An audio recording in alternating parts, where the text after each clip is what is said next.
de febrero de 2019. Calendario económico con poco impacto durante la jornada, algunas cifras en Europa de confianza del inversionista, nuevamente mostrándonos deterioro en esta zona económica, con una lectura de menos 3.7 frente a una expectativa de menos 1.3.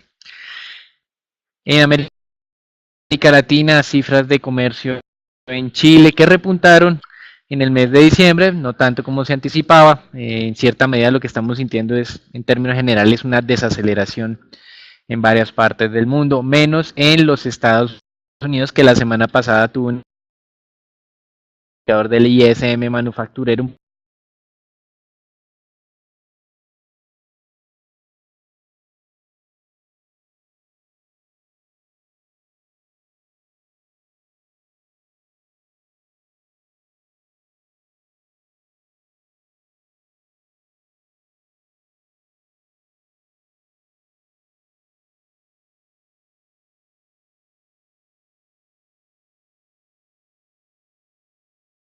Esta es como la gran duda que uno puede tener.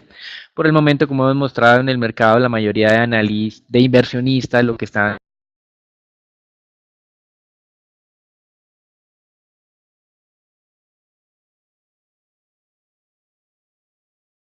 descontando es que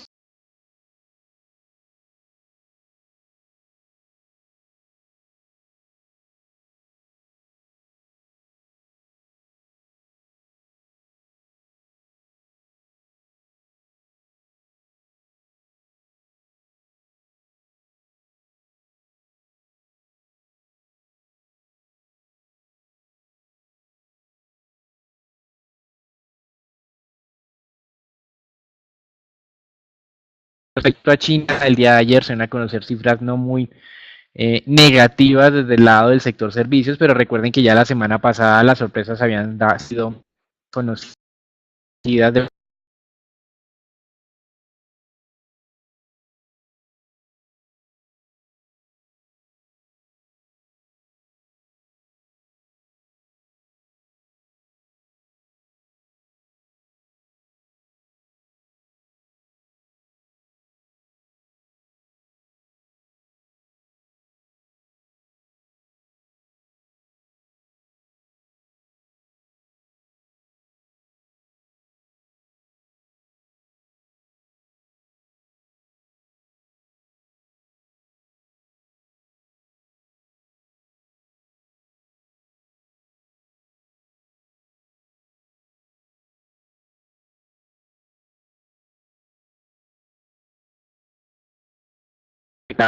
en general va a ser el Reino Unido, la Unión Europea también tendría implicaciones negativas, más aún cuando en este momento estamos viendo una desaceleración económica y la misma semana pasada teníamos el presidente del Banco Central alemán, James Whitman, diciendo que la crisis, entre comillas, de Alemania, es decir, un crecimiento por debajo del potencial que es del unido, va a durar un poco más de lo que ellos habían estado esperando. Entonces, ambas partes sin duda van a tener problemas, pero por el momento, como en las películas de Estados Unidos, el juego de la gallina, ninguno de los dos quiere apartarse de esta estrategia que consideran es la más adecuada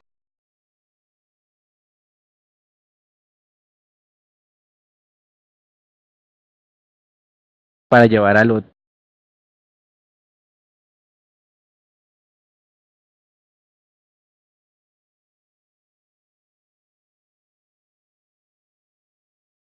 a que negocie.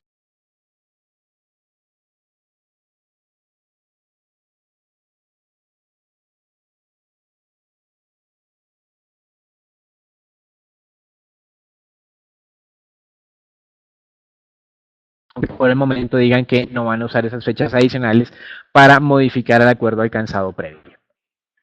En los Estados Unidos, el viernes pasado, el presidente Trump manifestó que no se estaba llegando a ningún tipo de conclusión, financiamiento del muro en esas conversaciones bipartidistas y que probablemente para construir esto que es una promesa de campaña tenga que recurrir a una declaratoria de emergencia.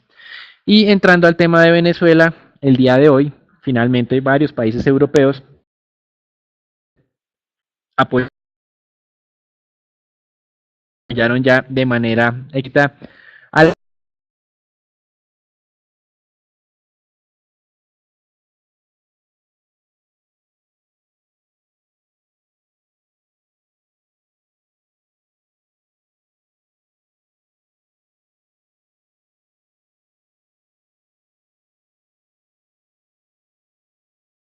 a anunciar que querían algún tipo de elecciones, que él, por supuesto, puede adelantar las elecciones del Parlamento, el cual es dominado por la oposición.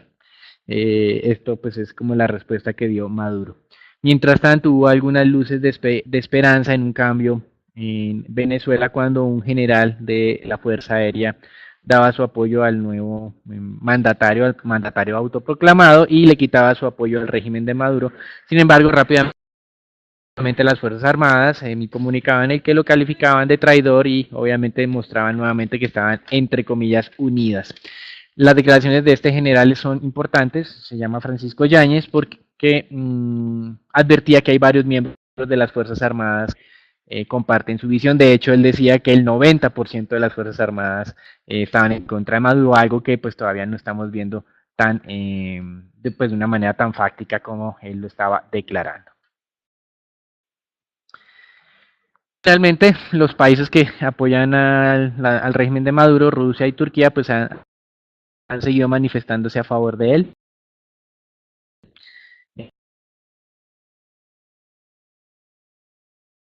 Por un lado,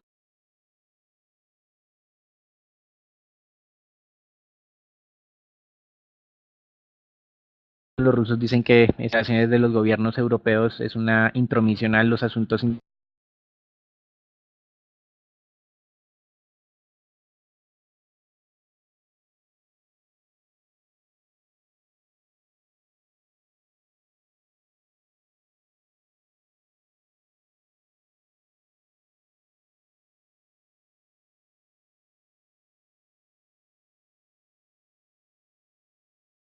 que efectivamente tengamos inflaciones salariales y de alguna manera esa confirmación que algunos inversionistas estaban buscando. Por eso dice que tal vez tener un portafolio defensivo no sea la mejor decisión ya en este momento, una vez pues conoce esa nueva postura del Banco Central en los Estados Unidos. Eso es todo por ahora, lo dejamos con Raúl.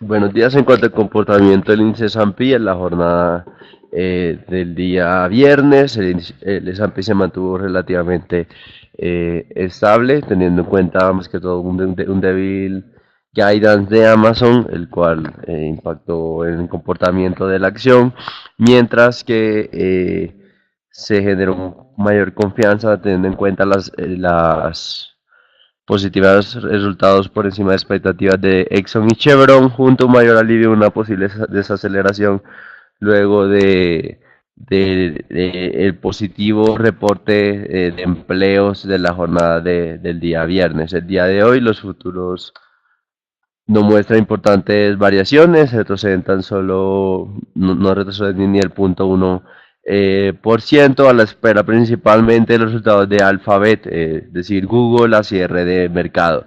Por otra parte, General Electric firmó un contrato con la Armada de Estados Unidos para construir los motores de la nueva generación de helicópteros por alrededor de 517 millones de dólares. A la fecha han reportado 237 compañías, donde se puede observar que en comparación al día viernes se puede ver una mayor sorpresa tanto en utilidad como en ventas. Cabe destacar también que reportará Alphabet, como ya mencioné anteriormente. En cuanto al comportamiento del dólar, podemos ver que el dólar se fortalece en la jornada del día de hoy, impulsado principalmente por esos datos de nóminas no agrícolas, los cuales se ampliaron por encima de las expectativas del mercado. También en cuanto al Brexit, Angela Merkel mencionó que no desea reabrir un nuevo conversaciones, un nuevo acuerdo para retirar el Brexit, mientras que May, teniendo en cuenta la última decisión por parte del Parlamento, tiene que llegar a un acuerdo antes del 29 de marzo. Finalmente, Estados Unidos y Rusia suspenden el tratado firmado en 1987, el tratado nuclear. Eso fue todo por el mercado de divisas. Los dejo con el mercado petrolero con Daniel. En petróleo, el gobierno ruso anunció que había tenido una producción de 11.37 millones de barriles día en enero, un descenso de casi 40.000 barriles frente al nivel de referencia de octubre. ¿Por qué hablamos del nivel de referencia de octubre? Básicamente porque ese es el que se tiene en cuenta para medir los compromisos de recortes de producción. Algunos medios informan que esta reducción de 40.000 barriles aproximadamente no es suficiente para honrar esos compromisos de la reunión del mes de noviembre de la OPEP y de Rusia. Por otro lado, firmas independientes han venido reportando que hay crudo venezolano que se está acumulando en el Golfo de México en diferentes tanqueros. Eventualmente esto puede ser una estrategia del gobierno, del régimen Maduro, para evitar las sanciones de Estados Unidos. Recuerden que cualquier producción que entre a Citgo, esos recursos o esas ventas que realice esta refinería de propiedad de PDVSA no van a entrar al gobierno venezolano, sino van a estar en cuentas congeladas en los Estados Unidos a disposición del presidente autoproclamado presidente Juan Guaidó. Pues bien, interpretamos entonces esta estrategia de PDVSA de evitar como poner en riesgo más recursos en manos de la oposición y mantenerlos bajo el régimen, pero esto obviamente genera unos sobrecostos para definir unos nuevos o el nuevo rumbo de o el nuevo destino de este crudo. Probablemente pues sean a países que no estén sancionando a Venezuela, como es el caso de Turquía o de India o de China en este momento. Por otra parte, JP Morgan considera que la afectación en el mercado petrolero puede ser mayor a los 500.000 barriles que Venezuela le vende directamente a los Estados Unidos. Y en contraposición tenemos a Wood Mackenzie, que considera que ese impacto va a ser menor. Actualmente Venezuela tiene una producción cercana a los 1.080.000 barriles, de acuerdo a Mackenzie, y con estas sanciones van a descender a los 900.000 barriles. Nosotros estamos más enmarcados hacia el lado de JP Morgan que de Mackenzie, entendiendo que obviamente Estados Unidos no solamente dejaría de comprar los 500.000 barriles de crudo diarios a Venezuela, sino por otro lado la restricción para enviar combustibles diluyentes para que Venezuela produzca sus crudos pesados va a tener pues un impacto aún mayor. Y en cierta medida esto hace que el mercado petrolero, sin necesidad que los miembros de la OPEP y Rusia recorten su producción, sea más balanceado de lo que se tenía previamente y de alguna manera el petróleo tenga una mayor resistencia en términos generales. Eso es todo por ahora, los dejamos con Raúl. Desde el punto de vista técnico, a comienzos de la jornada del día de hoy, el petróleo se situaba por encima de los $55, llegó a registrar un máximo cercano a los $55.75 por barril, registrando un máximo en el año, aunque recientemente mostró un retroceso y se ubica por debajo de los $55. Vamos a observar como tal que el crudo cada vez intenta vulnerar los $55, aunque no ha logrado como tal confirmar esta ruptura. Eso fue todo por el mercado de commodities. Los dejo con el mercado de renta fija con Daniel.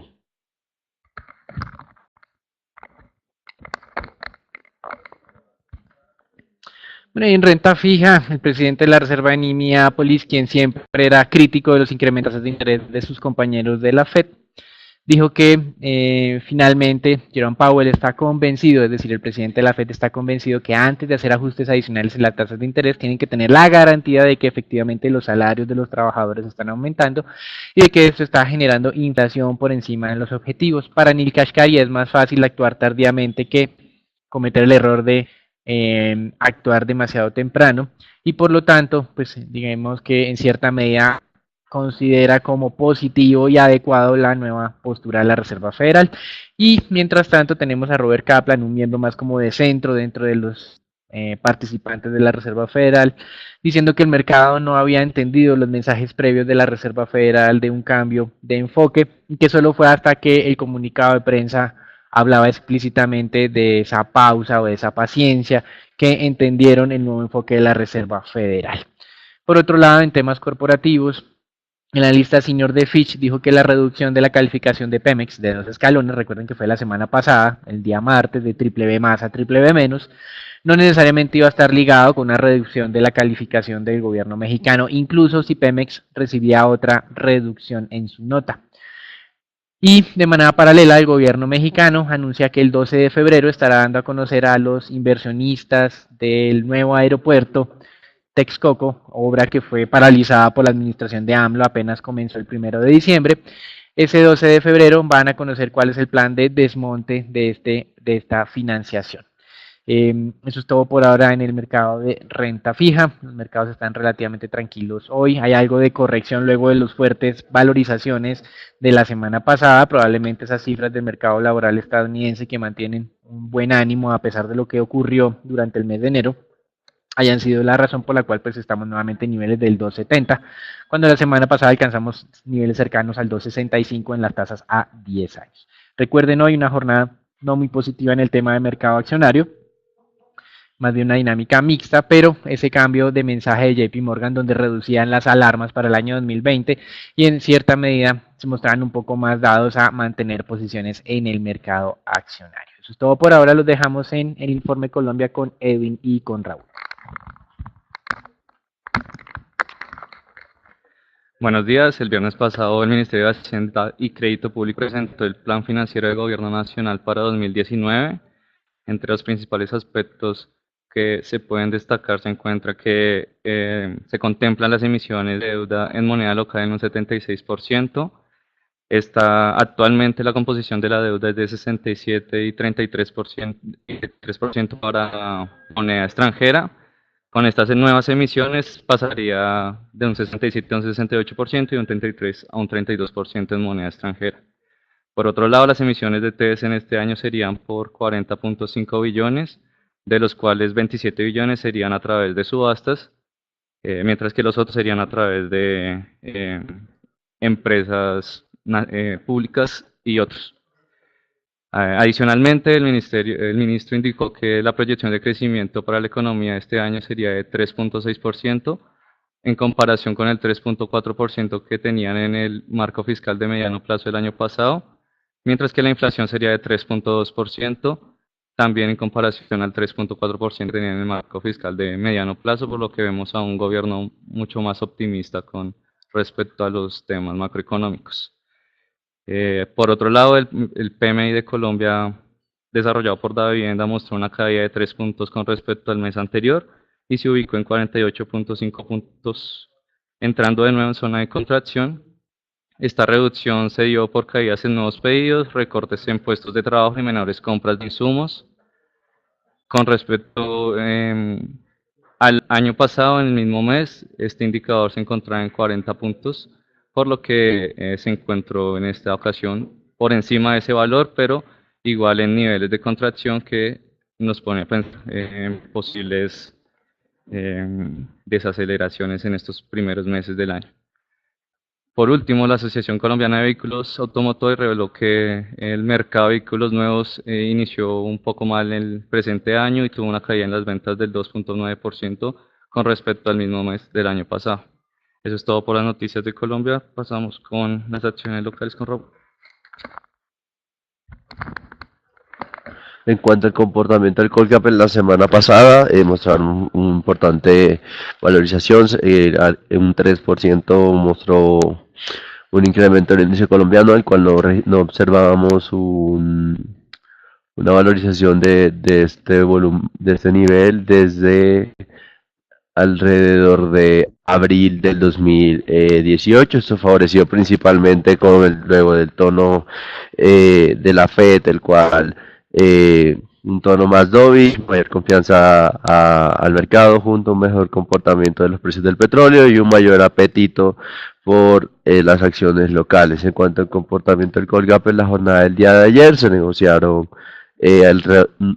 por debajo de los 100.000 millones, 96.000 millones de pesos, donde la acción más negociada fue Ecopetrol.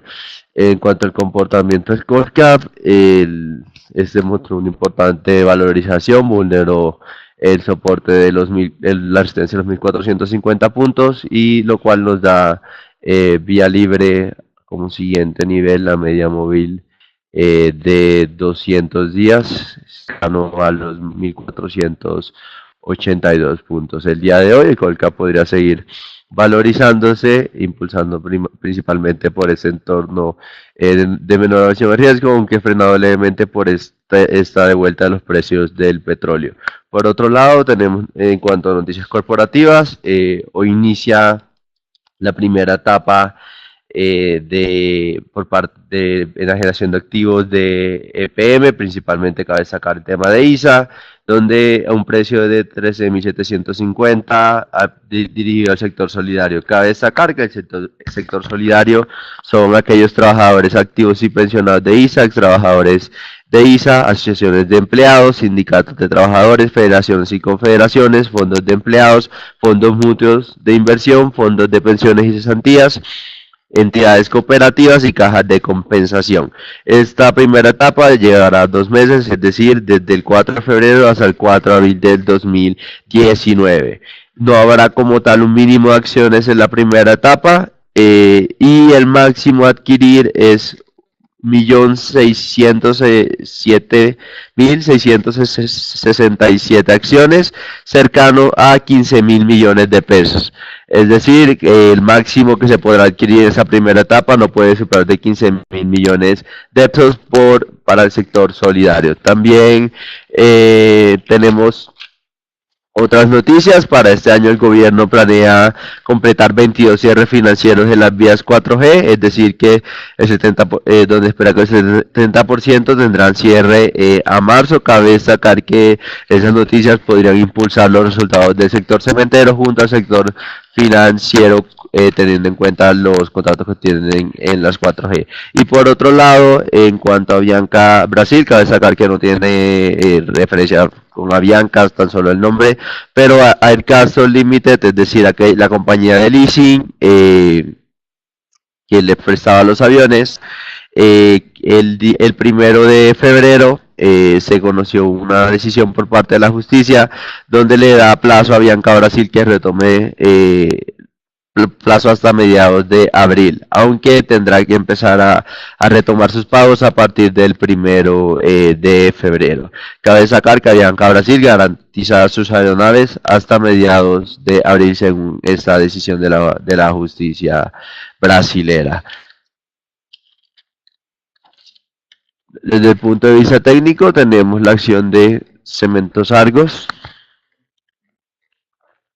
la cual muestra una importante recuperación y da señales de que podría seguir valorizándose en el corto plazo, principalmente favorecido por un cambio o un punto de inflexión posible sobre el sector constructor en Colombia. También esperamos que este punto de inflexión y si se da unos mejores resultados financieros, la acción podría llegar como primer objetivo. Tenemos los 8.800 pesos, seguidos los 12.000 pesos en el largo plazo.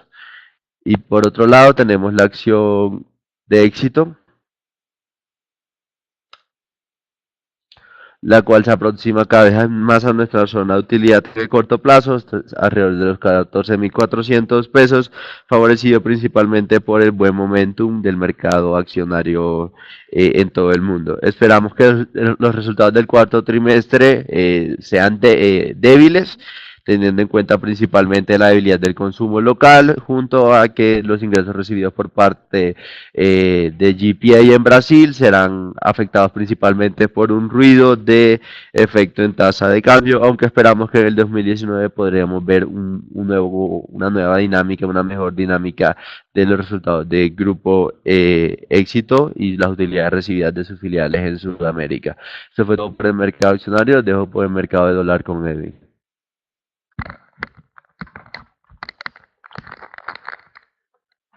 En la jornada del viernes, el peso colombiano continúa apreciándose, esta vez 0.49% y cerró el día en 3.089 pesos por dólar, con un monto de negociación de 1.154 millones de dólares. Ese comportamiento se dio principalmente por el buen comportamiento que tuvo los precios del petróleo en este día. Técnicamente, vemos una confirmación de la tendencia con una ruptura en las bandas del indicador que se dio por el cambio de postura que tuvo la Fed en la semana pasada. Aún creemos que estos inversionistas continúan asimilando el hecho, por lo que esperamos que el activo siga con sus leves apreciaciones hasta niveles del 3.067, que es el siguiente nivel, pero que puede oscilar entre los 3.070 y los 3.050 hasta que los inversionistas estabilicen un precio justo, por así decirlo. Con respecto a renta fija, en la jornada del viernes los TES se valorizaron y cerraron en 6.02%, un punto básico por debajo del día jueves. Sin embargo, esta fue la única referencia que tuvo un comportamiento positivo, ya que en general la curva de T se desvalorizó 1.8 básicos y la de T/R en 0.9 básicos, siguiendo el comportamiento de los tesoros estadounidenses. En una jornada que tuvo muy poca liquidez, negociándose alrededor de 2.6 billones de pesos, cuando en general se transa alrededor de 6 billones. Con respecto a deuda corporativa, se recuperaron alrededor de 17.000 millones a través de la bolsa y 594.000 millones por OTC. Lo más transado continúa siendo tasa fija con vencimiento 2019, seguido de IBR con vencimiento 2020. Sin embargo, vemos mucho mayores los montos o el crecimiento en los montos de IBR. Ahora se transa alrededor del 32% del total del día, mientras que en tasa fija es del 57%, cuando veíamos jornadas que eran del 68%. Asimismo, los IPC se negocian alrededor del 10% del monto total y en términos de márgenes vemos que se mantuvieron similares, pero en general se contrajeron para tasa fija en varias de sus referencias. Eso es todo por el comité de hoy. Los esperamos mañana con un nuevo comité diario. Les recordamos que nos sigan en nuestras redes sociales para mantenerse informados del mercado de capitales. Muchas gracias.